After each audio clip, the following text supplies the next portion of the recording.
Boa noite a todos e aqueles que vieram aqui conosco nesse dia de chuva, véspera de um feriado e outras coisas a mais na cidade, possamos deixar o nosso melhor para que possamos ler um pouco, entender um pouco sobre esse tema, avareza, que se encontra no capítulo 16.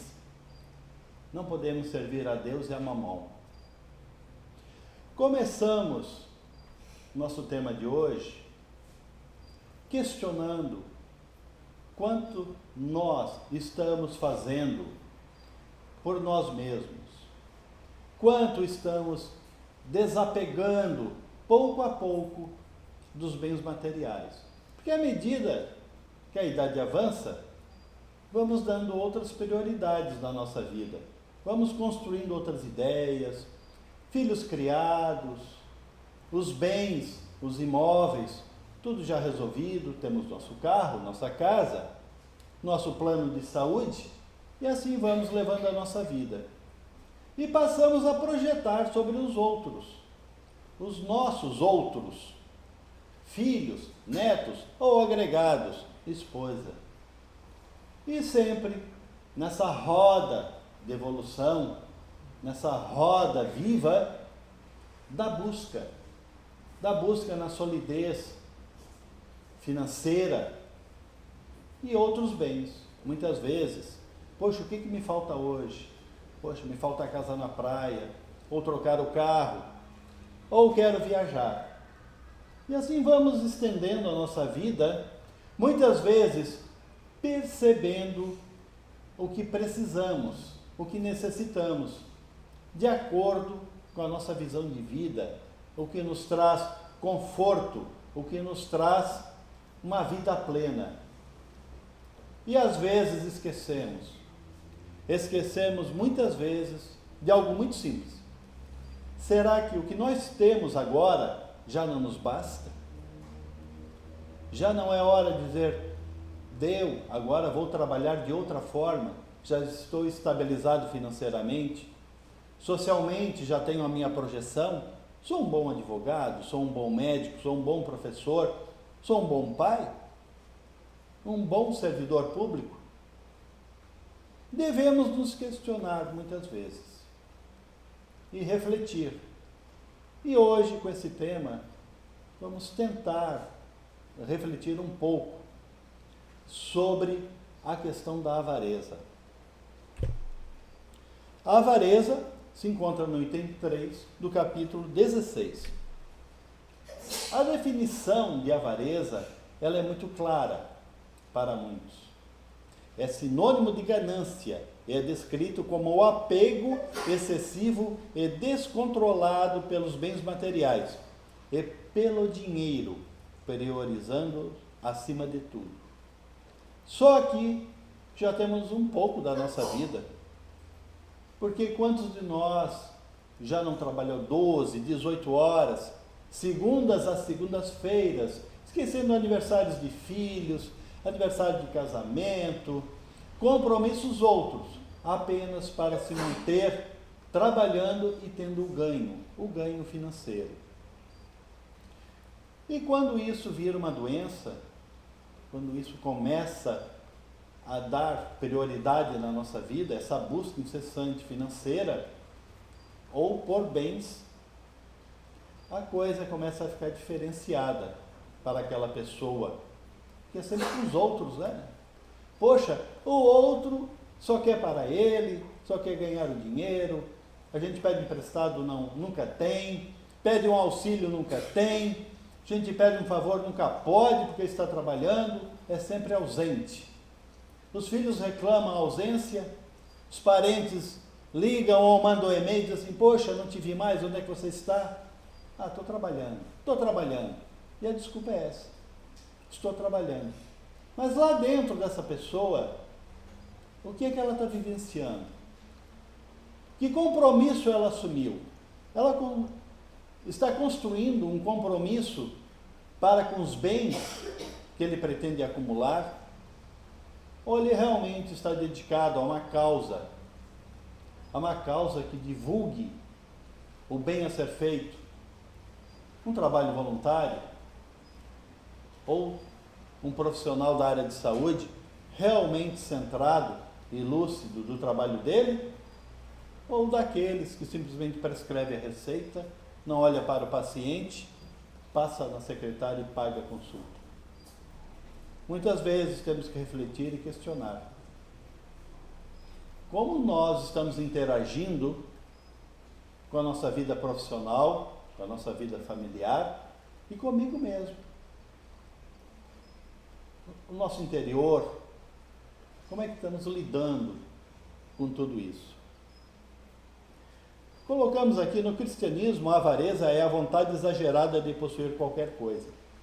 Quando colocamos aqui no cristianismo, nós deixamos embutido aqui a questão dos pecados capitais, na questão católica. Então já podemos ver que lá atrás, já há 2000 anos, já se falava dessa doença. Hoje é uma doença. Na época era um status. Lá atrás, há 2000 anos, ser avarento era um status. Por quê? Porque monopolizava o poder, tanto financeiro quanto político. As pessoas que se cercavam das posses e que cada vez mais tinham, eram poderosos na época. Eles tinham a decisão de vida e morte sobre as pessoas. E à medida que o tempo foi passando, as pessoas foram se esclarecendo, esse poder foi sendo desconstruído. Se quebrou um pouco essa ideia. Mas, dentro da nossa verdade, da nossa realidade, do mundo que nós vivemos, e principalmente a gente sempre olhando de nós para fora, na nossa zona de conforto.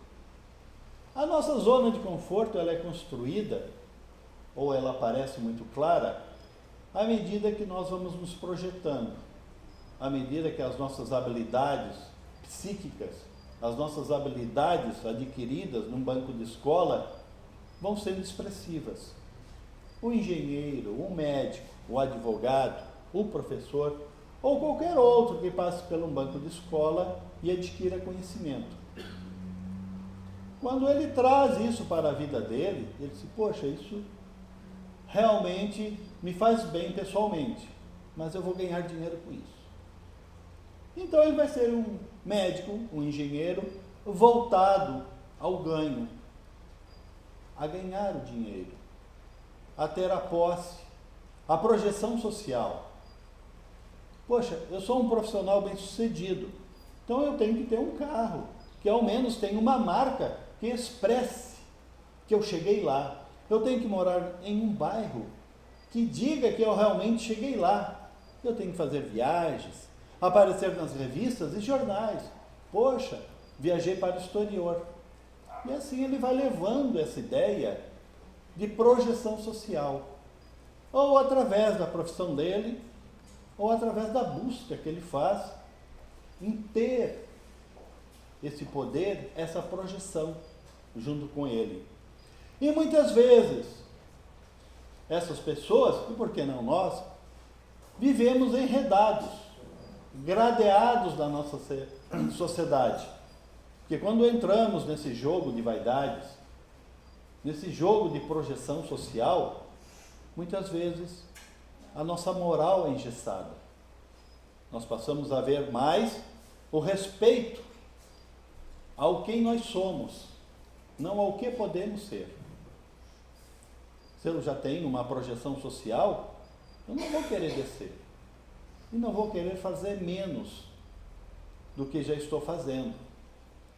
Então, o trabalho voluntário e outras atitudes sociais que nos liguem a segmentos menos favorecidos. Muitos têm vergonha de fazê-los. Muitos têm vergonha de ir a um presídio, frequentar bairros de periferia, porque se expõem publicamente. A imagem social, a imagem que aparece nas revistas, nos jornais, muitas vezes é arranhada. Mas ainda tem aqueles que têm coragem de fazê-lo. E fazem e assumem. Sou um bom profissional, estou buscando valorizar o outro ser à minha volta, valorizar o homem à minha volta e valorizar a si, consequentemente. Então, quando começamos a entender que nós podemos, através das nossas conquistas pessoais, redistribuir isso, passamos a entender a avareza ou a ganância. E a ganância não é só sobre o dinheiro, não é só sobre o bem material. Há também sobre a informação, há sim sobre o status, como falamos, isto é vaidade, e há sobre as outras pessoas. Tem pessoas que são gananciosas por outras pessoas, que não querem largar elas. Né? Isso tem um nome, e o nome é ciúmes. Não deixa de ser uma avareza, uma ganância. Você quer a outra pessoa colada em você, quer saber dela minuto a minuto, e não deixa ela ser ela se expressar. Você domina ela em todos os momentos e todas as instâncias. O que ela come, o que ela veste, o que ela lê, os programas de televisão que ela vê, tudo isso você conduz, você administra. Estou falando dos nossos filhos. Quantas vezes fazemos isso? Colocamos a nossa vontade imperiosa sobre eles. Porque você vai ser um bom jornalista, você vai ser um bom médico, e eu vou levar você até lá. E você começa a conduzir a vida desse espírito conforme você entende, conforme você coloca. Em momento algum você pensa nele. Não, ele não precisa pensar, eu penso por ele. Para que ele vai pensar? E assim começamos a criar uma rede em volta das pessoas. E isso se transfere muito para as nossas necessidades pessoais. Porque o que é suficiente para nós hoje? Já paramos para pensar que já temos o suficiente? Há muitos anos atrás, foi divulgado na mídia uma senhora que tinha 1.500 pares de sapato. E não foi ao longo da vida dela. Foi um breve espaço da vida dela, como presidente de um certo país. Então calculemos que 1.500 pares de sapato e calculemos que o ano tem 365 dias. Se a gente fizer uma contabilidade básica aí, vamos ver que sobrou muito sapato ainda a ser usado, mesmo ela usando um ao dia. Então nos perguntamos, onde está o nosso basta no consumismo? Onde é que está a nossa lucidez, a nossa clareza em ter as coisas? Jesus sempre nos falou sobre a avareza, de uma maneira direta ou indireta. Falou sobre o coletor de impostos. Falou em outras parábolas também, mas principalmente através do exemplo dele. Não é sabido que Jesus, com toda a sua grandiosidade, tivesse propriedades no nome dele. Ou que ele administrou rebanhos, ou que ele teve barcos de pescas, ou que ele tivesse vinhas, ou outras coisas na época. Nunca se soube que Jesus possuía bens, porque o maior bem que Jesus possuía era a sua mensagem. A sua mensagem clara e muito bem colocada. Porque à medida que vamos progredindo no nosso dia a dia, vamos vendo que certas coisas não fazem mais parte de nós. Em Lucas, no capítulo 12, temos esse texto, que ele é muito claro e muito atual. Vamos colocar aqui esse texto com 2.000 anos de idade, há 2.000 anos atrás. Ele tem duas situações bem claras. uma pessoa que procura o mestre, procura Jesus, e pede que ele seja juiz numa partilha, que diga às pessoas quanto deva ser dividido, como deva ser dividido. Ou seja, as pessoas procuram ter um equilíbrio na partilha, sem ter que se preocupar em dialogar com o outro. E Jesus é muito claro, né? Que ele diz que ninguém denominou ele um juiz, ou que deva se meter no interesse pessoal do outro. Ele deixou claro que você tem que saber o que é bom para você e você tem que ser firme no seu propósito. No segundo item, nós temos aqui: preservar de toda avareza, porque em qualquer abundância em que o homem esteja, sua vida não depende dos bens que ele possua. Nós, à medida que vamos crescendo na vida, que vamos conquistando os nossos méritos próprios, muitas vezes esquecemos da questão espiritual, a questão de estudar um pouco todas as causas espirituais, as forças que estão acima de nós. Muitas vezes nós não reconhecemos essas forças. Muitas vezes nós não contribuímos para que isso seja efetivo, que apareça. Nós não somos transparentes. Nos voltamos muito ao consumo, ao nosso bem-estar, e nos desligamos das coisas de Deus. O Espiritismo nos ensina que tudo o que temos aqui, tudo, sem exceção, até o nosso corpo, é um empréstimo. E temos que devolver de alguma forma. E só vamos prestar contas, são dos nossos atos, da nossa conduta moral, de quanto aprendemos, nosso intelecto, de quanto a nossa moral se elevou, quanto dos vícios deixamos de lado, e quanto construímos, quanto realmente fizemos render todos esses bens à nossa volta, porque é um empréstimo, e como qualquer empréstimo, temos que devolver. A nossa vida aqui na Terra é uma concessão. O nosso corpo físico também. Nos cabe o corpo físico para vivermos na Terra, aprender, ser melhor. Tudo que passamos aqui na Terra é para o nosso crescimento. A Terra não é um grande campo de futebol ou de lazer. É sim uma escola para aprendermos, para evoluirmos, para crescermos cada vez mais. À medida que vamos adquirindo conhecimento intelectual e à medida que vamos nos aprimorando moralmente, nós chegamos num impasse. Começamos a ter ideias conflitantes, passamos a ver à nossa volta situações, no mínimo, curiosas. 2008, quem não lembra em 2008? Uma catástrofe.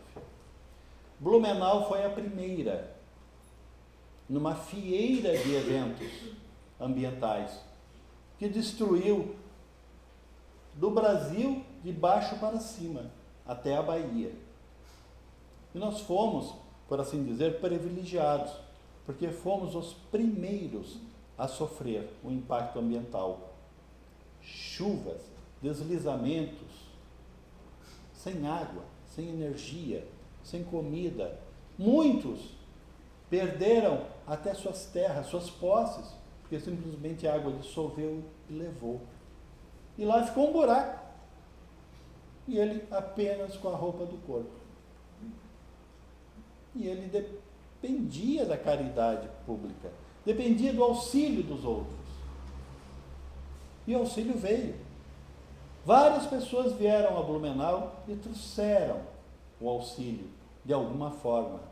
O Brasil todo se organizou, movimentou-se e vieram os militares da aeronáutica, da marinha, do exército, outros médicos, outros voluntários da área de enfermagem, pessoas com suas habilidades se prestando a auxiliar a comunidade, trazendo o melhor de si, vindo com o melhor propósito. Logo depois, se tornou uma causa internacional. Pessoas do mundo todo, enviando donativos, enviando auxílio, ou eles mesmos vindo da Europa até nós, trazendo o seu conhecimento, a sua boa vontade e também o seu lado financeiro. Tudo isso veio, convergiu para Blumenau. Fomos muito bem assistidos. Recebemos muita ajuda. E o que se deu? O que se deu é o que se dá quando lidamos com pessoas tão diversas, com interesses tão diversos e com propósitos, às vezes, tão desatinados. Vimos pessoas comercializando com preços absurdos os donativos. Vimos pessoas escondendo donativos para mais tarde abrirem lojas para vendê-los. Negociatas, favores, favorecimentos das mais diversas formas. Então, o ser humano, esses espíritos, conforme o seu grau de evolução, mostraram-se, se revelaram perante todos, sem exceção. E à medida que o tempo foi passando, a coisa foi crescendo. Foram aparecendo esses desmandos e essas situações tão desatinadas. E para nós, espíritas, assim, então, como é que alguém pode comercializar com a vida do outro? Como é que alguém pode ver a fome, a sede do outro e negociar? Quando deveria ser dado, distribuído, porque assim o recebemos. 2008 foi uma grande lição na caridade e revelou ainda quanta ganância, quanto avareza há no ser humano, quanto ainda ele precisa se modificar. Muitos, mas muitos mesmo, ainda passaram fome meses depois, ficaram sem assistência, doenças vieram, documentos, pessoas perderam seus documentos, ficaram sem nada. Daqui a pouco começou a aparecer em outras cidades, aquele cidadão fazendo compras astronômicas, comprando carros, propriedades, apartamentos. Roubaram até a identidade da pessoa, tomaram dele, ele não era mais alguém, ele era nada, simplesmente ele desapareceu. Dentro de tudo isso, começou a se questionar de que maneira pode o ser humano evoluir, como é que ele pode ser melhor, se ainda diante de tanta dor e sofrimento, ele mostra o seu lado primitivo, o seu lado dominador, porque são coisas lá do início da civilização. Você não tinha. E o que você conseguia, você segurava, fazia render, cortava em minúsculos pedacinhos e todo dia comia um pouquinho. São coisas ainda que estão internalizadas em nosso espírito. Coisa que trazemos de reencarnações. Com certeza, o Espiritismo bem explica, ensina, mas quantos de nós ainda está disposto a modificar, a mudar a nossa percepção de vida? Ah, eu vou mudar, claro que eu vou mudar, mas eu vou perder um bom negócio? Eu não. Ele está vendendo lá as joias da família, poxa, ele precisa se mudar, vai para outra cidade, vai vender baratinho, eu vou comprar. É um bom negócio, vou ganhar 200%. A ideia foi essa. Mas, como nada passa desapercebido, e lei do retorno está aí. Houve por bem, 2011. 2011 mostrou uma nova versão do que é uma catástrofe. Porque foram 2 municípios atingidos de uma vez só. Isso trouxe, assim, dimensões enormes. O endividamento já havia em 2008. 2011, então, veio com mais força ainda. E as pessoas não aprenderam. Se repetiu tudo de novo. Se viu as mesmas situações, as mesmas pessoas realizando os mesmos atos. Não ficaram mais lúcidas. Não aprenderam com o problema anterior.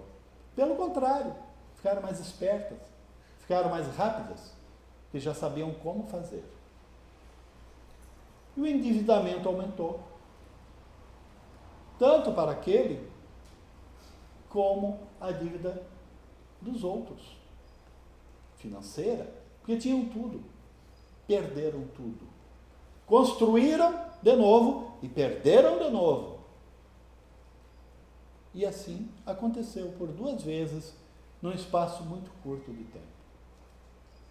Aquele que tudo perdeu, aprendeu. Porque não foi só o menos favorecido que perdeu. Aqueles também que tinham muito, perdeu muito. Mas alguns deles aprenderam. Evoluíram, cresceram, sentiram o sofrimento, porque sofreram juntos.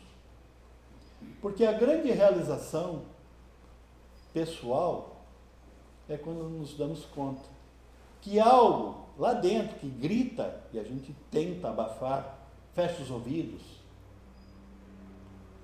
sai, vai caminhar, vai fazer alguma coisa, vai viajar, não quero te escutar, fica lá atrás, não é comigo. Isso fica cutucando. É a voz da consciência. Então, muitos deles, que foram tocados pela necessidade do próximo, começaram a fazer alguma coisa. Se organizaram e criaram um sistema bem interessante para a vida deles. Eles chegaram à conclusão que deviam doar-se um pouco mais às pessoas, que deveriam deixar de lado certas coisas que estavam incomodando eles. Muitos empresários, muitos outros de segmento social mais abastado, deram basta na vida pessoal e foram à luta, sim. Se tornaram voluntários, se tornaram senhores de situações que ajudassem o próximo, ou de uma maneira invisível, ou discreta, ou realmente indo a essas comunidades e se revelando. Pessoas que aprenderam um pouquinho mais sobre os outros, que a fome é para todos, a dor é para todos. Não é porque eu tenho uma situação financeira, uma expressão social, que eu não vou sofrer qualquer impacto moral ou físico. Não é só eu, sou menos favorecido financeiramente, que sofro tudo. Tudo isso depende de mim. A minha postura frente à vida. O que eu estou fazendo para melhorar a mim e ao próximo. As minhas realizações pessoais, a minha vitória, a minha conquista, todos os dias um pouquinho, é que vai dar para mim a força para que eu continue. Quantos não vemos por aí, após essas 2 catástrofes, de pessoas renovadas em seu ideal? Quantos? Inúmeros. De alguma forma ele mudou um pouquinho a sua vida. De alguma forma ele está fazendo que as pessoas mudem à sua volta. Ou porque ele pede, ou porque ele dá o exemplo. Então, começou-se um sistema novo de vivência, de comunidade. mas não é tão novo. Antigamente nós éramos mais transparentes, éramos mais partilhadores.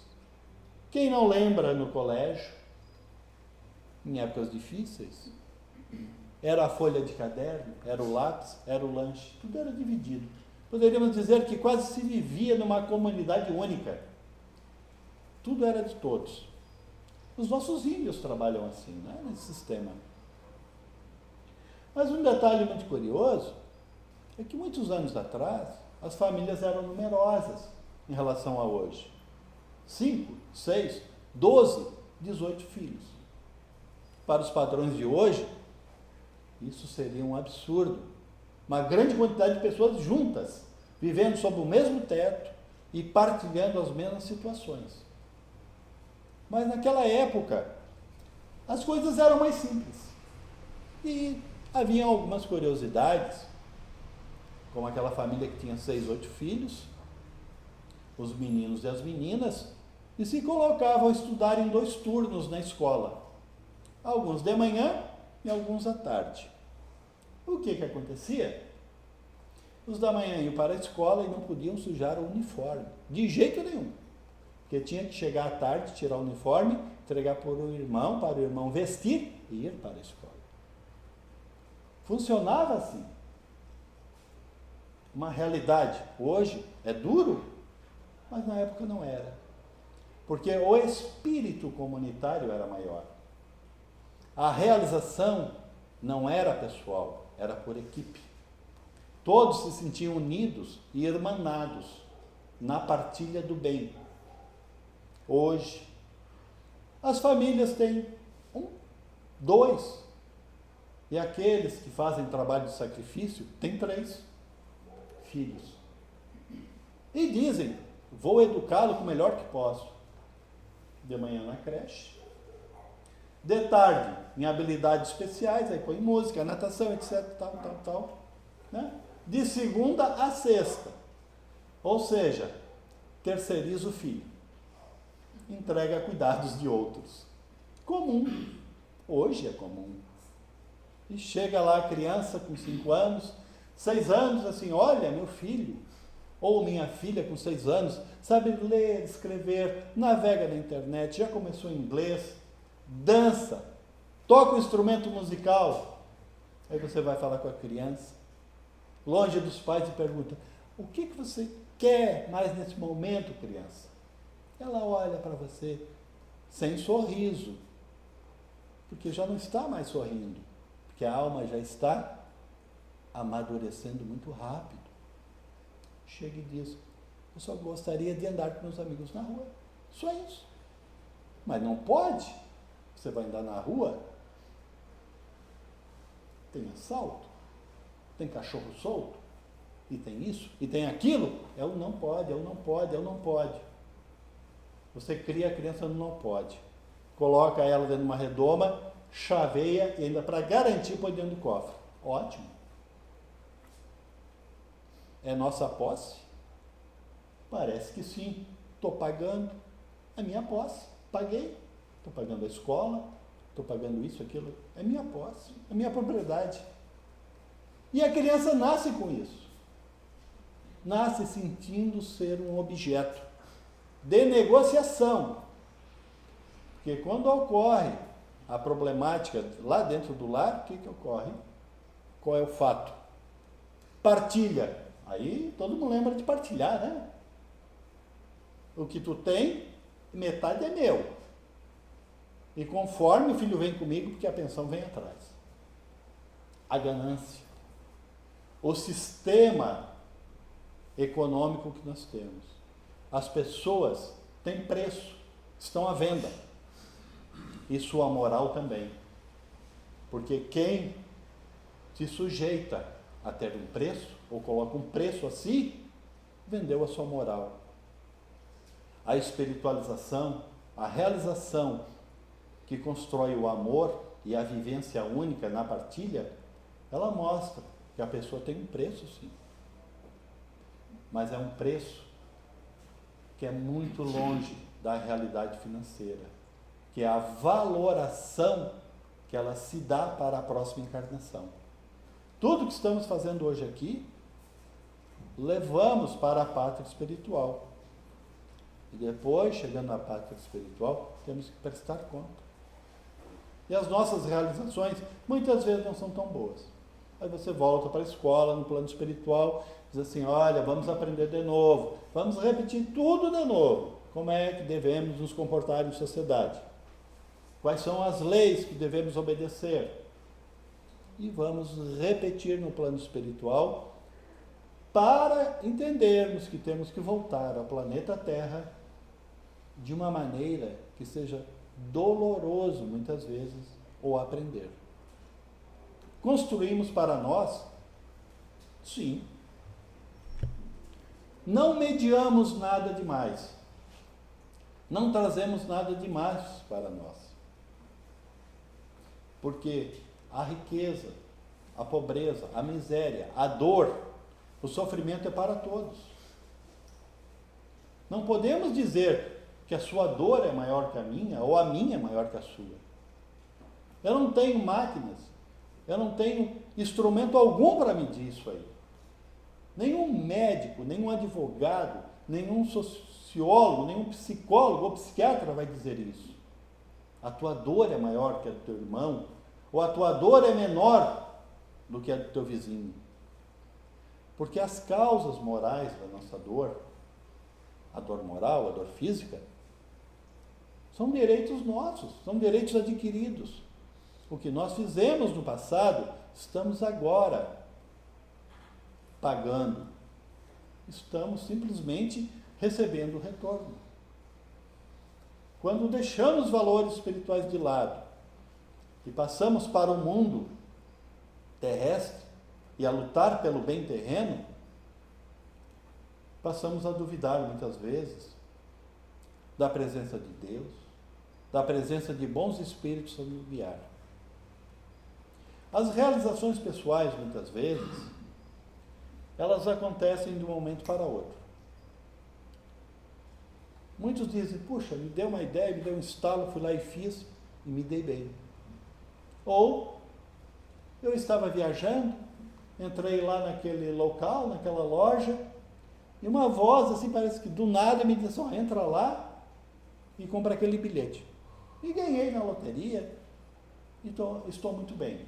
E agora eu vou guardar esse dinheiro, né? Porque estou envelhecendo e vou guardar, vou botar no banco para deixar lá. A maioria das nossas ideias é assim. Acumular financeiramente ou de outra forma. Aí você escolhe. Hoje é tão fácil, você vai na internet, você vê maneiras de aplicar o seu dinheiro, como ganhar mais. Venda e seja rico de um dia para o outro. E assim vai. A mídia vai propondo isso. Te coloca numa roda viva, te joga numa bolsa de valores. Tu passa a valorar tudo que você tem. Você começa a ter uma outra visão de vida. Quanto vai custar? Quanto custou? E quanto vou ganhar? E você não passa mais a medir se eu já estou satisfeito. Qual o meu grau de satisfação? Já tenho tudo o que preciso? Quero mais. Já ficou velho, estou 6 meses usando o meu celular. Vou trocar. E assim vai, você cai na roda viva. Então, nessa pergunta aqui, temos um exemplo da nossa sociedade.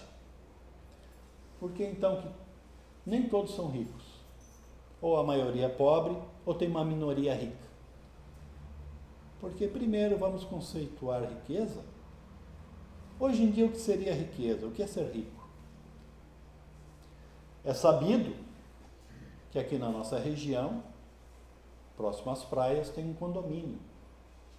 Condomínio muito bonito, cheio de casas bonitas, não tem cerca, não tem muro, mas tem uma guarita,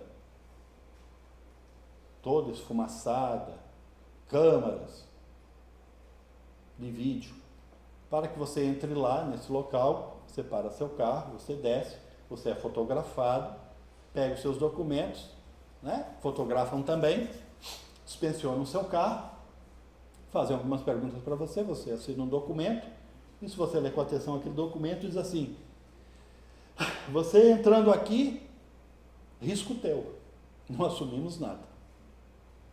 Você adentra aquele local, aqui próximo. Se você não tem um bom conhecimento de línguas estrangeiras, você se sente em outro país, se sente fora da realidade. Porque você olha as pessoas e você bate o pé no chão e pergunta: estou no Brasil mesmo? E você vê casas abertas, com os bens lá dentro, e você olha, puxa, isso vai chegar no Brasil só ano que vem. Você se depara com uma realidade totalmente diferente. E você passa a se colocar dentro da tua vidinha. Assim, o que eu estou fazendo aqui? Isso não é um local para mim. E eles vêm, conversam com você, te colocam à disposição, você entra na casa deles, como se estivesse na sua casa. E você percebe que quando eles começam a falar, a linguagem deles é única. Porque primeiro o celular não para, depois os computadores, você só vê números, assim você vê aquela ciranda, aquela vivência do ganhar. Em momento algum você escuta doar, partilhar, ajudar. Você vê só eu. Então essas realidades à nossa volta muitas vezes são gritantes. E nos fere a sensibilidade. Puxa, que diferença social. São pessoas que vivem 2 meses num país, 3 meses em outro país, em outro continente. Circulam pelo mundo, como nós, a sair da casa espírita, vamos a casa. Retornamos à nossa casa. São pessoas em que o mundo não tem fronteira. O mundo para eles é a grande loja deles, é o grande negócio deles. E nós paramos para pensar: será que se eles redistribuíssem um pouco desse ganho, as pessoas à sua volta não seriam melhores?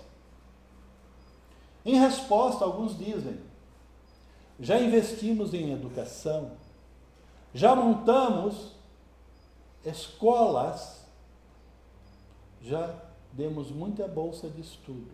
E quando formos ver os resultados, porque quando a gente dá, a gente cobra, a gente vai atrás para saber como é que a coisa foi aplicada. O retorno foi muito insignificante.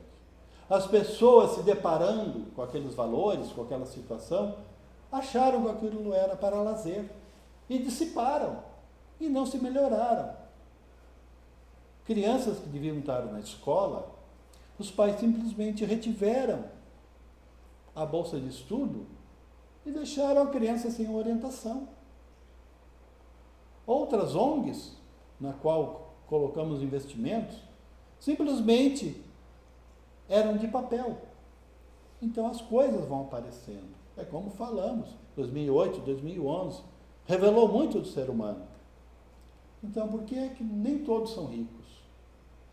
Por que nem todos expressam a riqueza ou têm o seu ganho suficiente para se manter dignamente?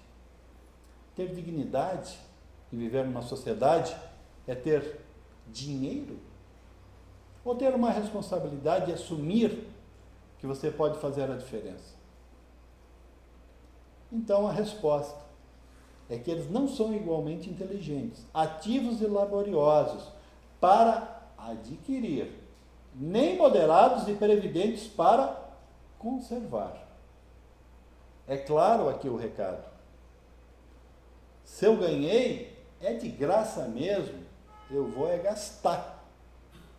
Mas tem aqueles que ganham, valorizam e têm a responsabilidade de multiplicar. São os talentos, não adianta enterrá-lo. Quantos, sem exceção, fazem a sua tarefa diária, pensando em reciclar, em reusar, economizar os bens públicos à sua volta? É barato, eu pago. Telefone, água, energia elétrica, gasolina, tudo isso. Quem de nós pensa de uma maneira sustentável, sustentar a nossa comunidade? Nem estamos falando em partilhar. Estamos falando em gastar menos. Não é ser ganancioso ou ser pão duro, sovina. Não. Muitas vezes, quando olhamos e botamos as contas à nossa frente, vemos que os nossos gastos, às vezes, são com supérfluos. São coisas que não precisava ter. Esse mês gastei um pouco mais, mas estava com a estima baixa e me fez bem. Fui para o shopping e fiz compras. Quer dizer, são desculpas, são alegorias, são situações que você usa para tapar o teu problema. Porque nós, à medida que vamos avançando na realização pessoal, vamos conduzindo cada vez mais as prioridades para sermos melhores. Porque quando falamos em moderados e previdentes para conservar, devemos lembrar do seguinte, que muitas vezes o que estamos gastando, o que estamos usando, é de um bem para todos. Quando estamos gastando a mais, alguém pode estar em falta, ter menos. E isso nos leva a uma situação bem curiosa. Que os bens de consumo são escalonados, são por segmentos sociais. Você, numa sociedade, muitos lá classificam A, B, C, D. E o segmento A consome isso, o segmento B consome isso, a classe C consome isso, que é a maioria das pessoas.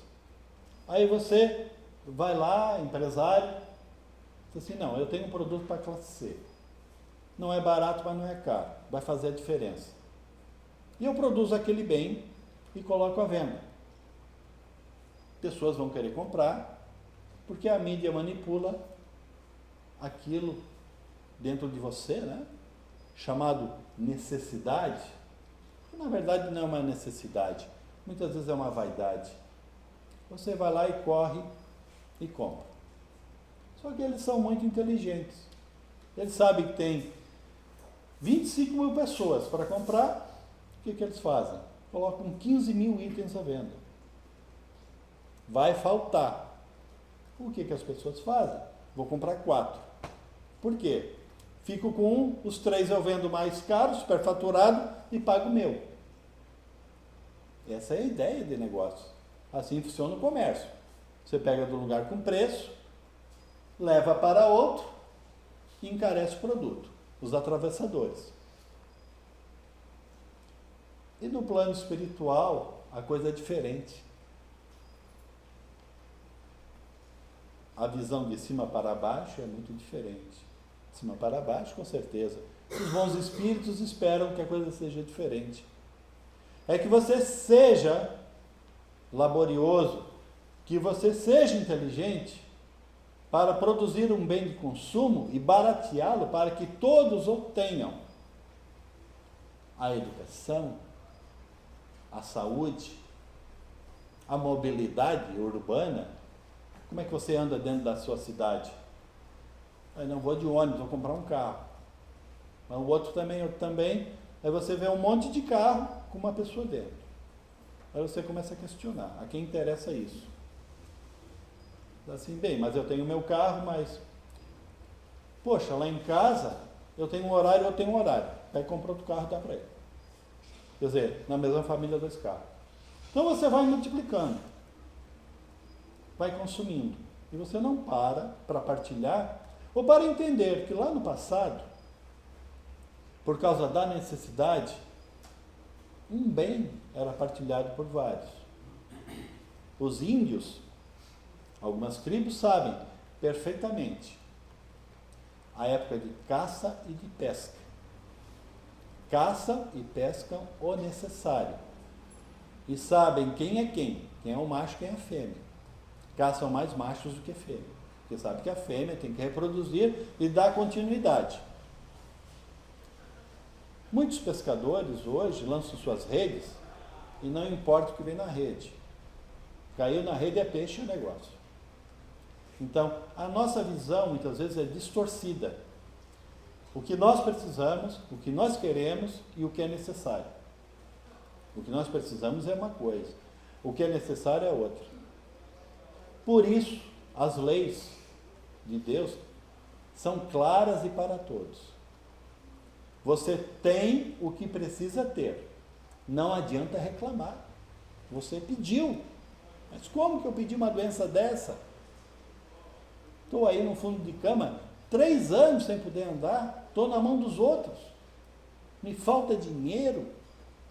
Eu vivo de caridade. Como é que eu pedi isso a Deus? Muito simples. Vai lá e lembra. Tenta lembrar daquilo que intimamente te atormenta. O Espiritismo nos ensina. Investigue as tuas causas íntimas. O que é que teu íntimo fala mais alto. E você vai descobrir mais ou menos o que você andou fazendo lá no passado, quanto você aprontou. Nós somos o produto daquilo que fizemos lá no passado. A avareza, a ganância, ela nos mostra claramente toda a nossa realização. E principalmente quando tentamos não ouvir o dia a dia à nossa volta. Muito obrigado.